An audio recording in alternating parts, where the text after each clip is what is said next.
The Blues Chelsea mengalami kekalahan kelima pada musim ini. Ini sebuah tamparan untuk pelatih kepala Frank Lampard yang membuat posisinya memang tidak nyaman.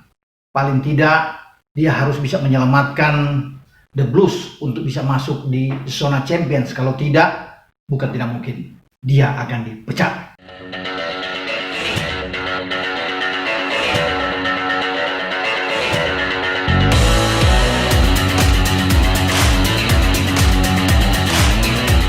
Hola, kita berada dalam obrolan sepak bola dengan Bung Ropan.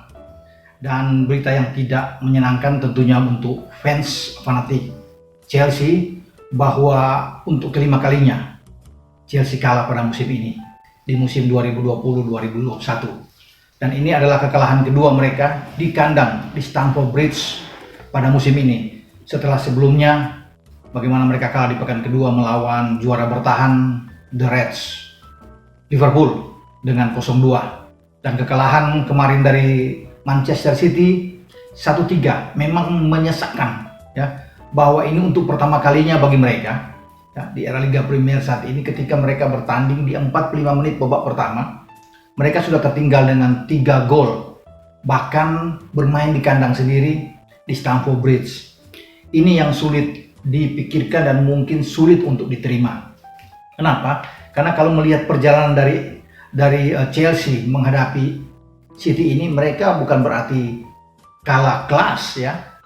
Mereka sebenarnya berimbang. Bahkan pada Juni tahun lalu mereka ikut menentukan kemenangan gelar yang direbut oleh Liverpool selama 30 tahun terakhir baru pertama kali, dan mereka mengalahkan City, ya. Mereka menolong Liverpool dengan 2-1 di Stamford Bridge. Jadi memang agak terkejut juga bahwa musim ini ketika Lampard berusaha untuk bisa membawa Chelsea makin membaik, ketika 2 pertandingan sebelumnya mereka tidak menghasilkan angka yang seperti yang diinginkan, kalah dari Arsenal, ya, di Emirates, kemudian ditahan oleh Aston Villa 1-1, dan ini kemudian mereka kalah lagi. Jadi 2 pertandingan terakhir di kandang mereka tidak mendapatkan 6 poin, ya. Bahkan semestinya mereka bisa mendapatkan 6 poin kalau mereka bisa menang melawan Aston Villa dan mengalahkan Manchester City seperti pada musim yang lalu. Bahkan ketika tim ini, Chelsea ini, ditangani oleh Maurizio Sarri sebelum dia dipecat, ya, Sarri membawa tim ini memenangkan pertandingan dengan 2-0. Ya. Bagaimana mereka bisa sukses di Stamford Bridge mengalahkan City. Jadi dalam 2 pertandingan terakhir di kandang ini mereka cukup bagus dan baik sekali. Pep tidak mampu berbuat banyak, ya, kalau bisa melihat apa yang terjadi, ya. Bahkan ketika Antonio Conte menangani tim ini dan membawa tim ini juara untuk kelima kalinya di era modern Liga Premier, atau gelar ke-6 mereka secara menyeluruh, mereka tidak kalah melawan Manchester City. Dalam 2 pertandingan home and away, ya, baik bermain di Etihad, di markasnya City, sampai di Stamford Bridge markasnya Chelsea, Chelsea selalu menang. Di 2016 mereka menang dengan 3-1, ya. Kemudian Conte juga membawa tim ini menang 2-1 di Stamford Bridge. Jadi 2 pertandingan itu Pep tidak berkutik sama sekali, ya. Walaupun di tahun berikutnya Pep bisa melakukan back to back dan membawa City menjadi juara, ya, pada Liga Premier Inggris. Tapi itulah kenyataan bahwa sebenarnya Chelsea ini tim yang bagus, tim yang kuat, yang mampu bisa mengalahkan, bisa menghentikan City. Tetapi kemarin kelihatan sekali mereka justru seakan berada 1 tingkat di bawah City. Permainan City begitu menonjol, terutama di babak pertama. Begitu cepat mereka bisa membuat gol dari Ilkay Gundogan, Phil Foden, dan akhirnya diakhiri oleh Kevin De Bruyne. Jadi memang ini mengejutkan buat saya, terutama juga bagaimana Lampard dalam memasang starting 11 dia. Tidak seperti ketika terakhir kali sebelum Natal pada tanggal 22 Desember kemarin, saat mereka mengalahkan West Ham United dengan clean sheet 3 gol. Saat itu benar-benar Lampard bisa memainkan satu starting 11 yang bagus, ya. Di belakang itu sama, tidak berubah seperti yang ditampilkan melawan dengan City kemarin, ya. Bagaimana juga ada Aspi di kanan, ya, juga bermain dengan sangat bagus, Ben Chilwell. Kemudian ada Silva, di sana ada Kurt Zouma, Mendy di bawah Mistar. Di tengah hanya ada 1 perubahan, Kovacic yang dimainkan justru bukan Jorginho ketika melawan West Ham, Jorginho yang dimainkan bersama dengan Mount dan N'Golo Kante. Ya, ini yang agak berbeda. Ada Pulisic memang di depan saat itu.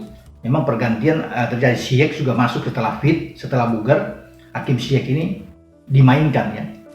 Sebenarnya mereka punya Tammy Abraham dan Oliver Giroud saat itu yang ketika melawan West Ham tampil bagus. Bahkan Tammy bisa membuat 2 gol bersama dengan sebelumnya dengan Thiago Silva. Tapi ini yang tidak dimainkan. Setelah 2 pertandingan terakhir mereka jeblok, kalah melawan Arsenal ya dengan 3-1, kemudian ditahan oleh Aston Villa. Ini tidak ditampilkan lagi. Starting 11, the winning team menurut saya tidak dilepaskan lagi. Bahkan ketika saya lihat dengan komposisi pemain agak terkejut juga. Walaupun memang Ziyech langsung dimainkan ketika bugar, tetapi saya pikir menurut pendapat saya ya, tentu semua orang punya pandangan berbeda terhadap apa yang dimainkan oleh Lampard. Mestinya saya menginginkan bahwa Timo Werner bermain agak ke kiri, bukan Pulisic ya, dan menempatkan Tammy Abraham sebagai striker. Itu mungkin lebih jauh ketika mereka bermain di kandang dan membutuhkan 3 poin untuk bisa mengalahkan City, menghentikan City. Di tengah juga saya pikir Jorginho yang akan dimainkan bersama dengan Kante dan Mason Mount ya. Tetapi Kovacic yang dimainkan. Di belakang tidak ada berubah sama sekali. Dan ini yang agak membedakan. Dan kelihatan sekali mereka kalah dalam permainan ukuran bola yang cepat, pendek, 1-2. Dari kaki ke kaki, sentuhan yang begitu cepat yang dimainkan, yang memang menjadi ciri khas dari City. Mereka kalah. Bagaimana pergerakan yang begitu cepat membuka ruang dari pemain-pemain City. Dan lagi-lagi Pep memainkan 11 pemain yang tanpa striker. Ada 5 gelandang kuat di sana, ya bahkan 6 ya, dengan Rodri lebih banyak untuk bertahan ke dalam. Ya di sini dan ada 5 pemain yang ada Gundogan di sana, pemain yang sangat bagus, Bernardo Silva, De Bruyne, Phil Foden dan juga Sterling yang bermain tahu begitu cepat, dan ini tidak bisa diimbangi. Ya, mungkin kalau ada Jorginho ini akan jauh lebih bagus, mereka akan lebih kuat dalam cara bertahan.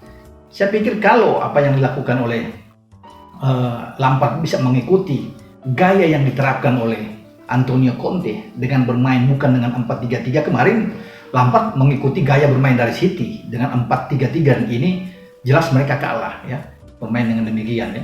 Masih lebih bagus mereka bermain dengan 4-2-3-1, menggantungkan 1 pemain di depan. Ini akan jauh lebih bagus. Atau mengikuti cara yang mengadopsi cara yang dimainkan oleh Conte pada 2016-2017 ketika membawa Chelsea juara untuk terakhir kali. Conte bermain dengan pola yang luar biasa, 3-4-3. Ada 3 back. Nah, kalau kemarin bermain dengan 3 back sejajar, ini mungkin akan lebih hebat ya. Karena mereka masih punya Rudiger ya. Ada Christensen ya, yang bisa bermain. Jadi kalau 3 back di belakang, ini yang dimainkan oleh Conte. Gary Cahill saat itu bisa bermain, David Luiz juga bisa bermain, dan Kurt Zouma.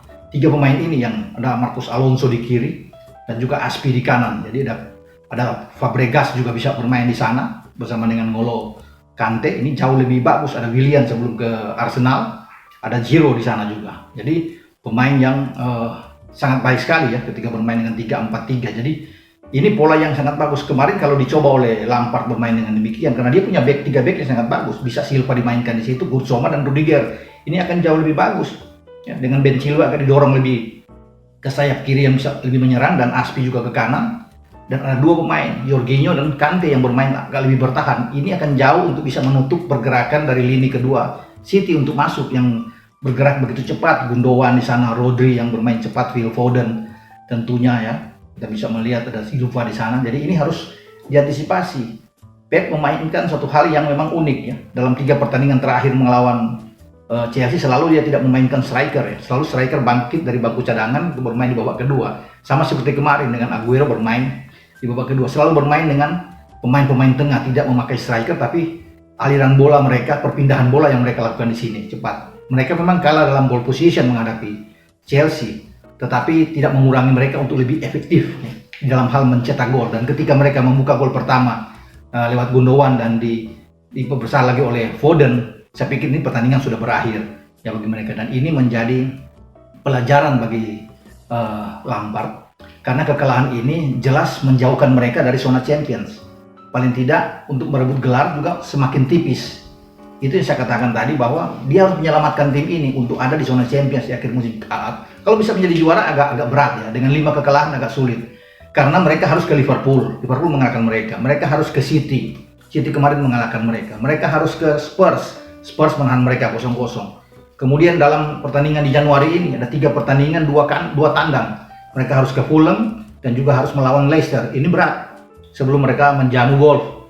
3 pertandingan di bulan ini juga agak berat. Kalau mereka sampai ada 2 kekalahan lagi, akan pupus mereka untuk bisa bersaing masuk di zona Champions. Apalagi menjadi juara karena Liverpool di atas dan juga Manchester United sedang bersaing ketat untuk bisa meraih gelar juara, dan juga Manchester City. Jadi saya pikir ada 3 tim yang sedang bertarung untuk bisa meraih gelar, 2 dari kota Manchester, 1 Liverpool, dan kuda hitam yang ada di sana Leicester dan Spurs ya, yang ada di sana. Tadinya saya mengharapkan bahwa Chelsea bersama Lampard ini akan masuk, tetapi dengan mereka bermain tidak konsisten, apalagi dalam 3 laga terakhir mereka sulit mendapatkan poin. Kalau seandainya kemarin mereka bisa mendapatkan 9 poin, menang lawan Arsenal, menang lawan Villa, menang lawan City kemarin, ini mereka ada di atas. Jadi luar biasa, mereka akan bisa bersaing dengan Liverpool dan juga bersaing dengan Manchester United.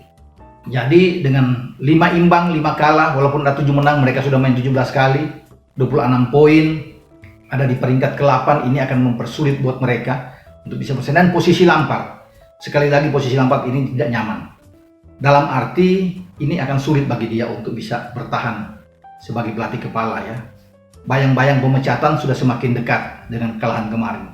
Apalagi kalau sampai dalam 3 pertandingan di bulan ini mereka tergelincir sekali lagi, pasti akan dievaluasi keberadaan seorang Lampard. Atau bagaimana kalau mereka kalah di King Power menghadapi Leicester.